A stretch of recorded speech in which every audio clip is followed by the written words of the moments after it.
রাবণ এখনো আছে, সেই 10 মাথাওয়ালা রাবণ নেই, কিন্তু সমাজে রাবণ এখনো ঘুরে বেড়াচ্ছে। রাবণের বোন শূর্পণখাও আছে।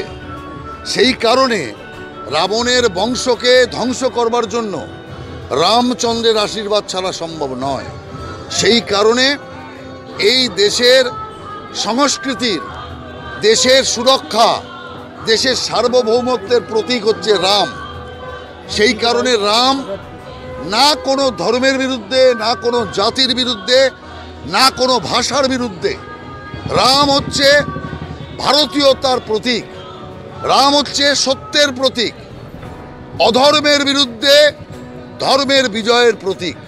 সেই কারণে যদি অধর্মকে নাশ করতে হয়, সত্যকে যদি প্রতিষ্ঠা করতে হয়, রামজির আশীর্বাদ ছাড়া সম্ভব নয়। সেই কারণে রাম মন্দিরে পুজো দিলাম। সকালবেলা আমি আমার রাজনৈতিক যাত্রা করে সামাজিক কার্যক্রমে, সত্য প্রতিষ্ঠার কার্যক্রমে এখানে এসেছি। তার কারণ ধর্ম যেখানে, সত্য সেখানে। আর সত্য ছাড়া রাজনীতি হয় না। সত্য ছাড়া যদি রাজনীতি হবে, নারদা হবে, সারদা হবে, রোজ ভ্যালি হবে, লুট হবে। কিন্তু ধর্ম যেখানে থাকবে সেখানে রাজনীতি কলুষ মুক্ত হবে, কণ্টক মুক্ত হবে, ভ্রষ্টাচার মুক্ত হবে।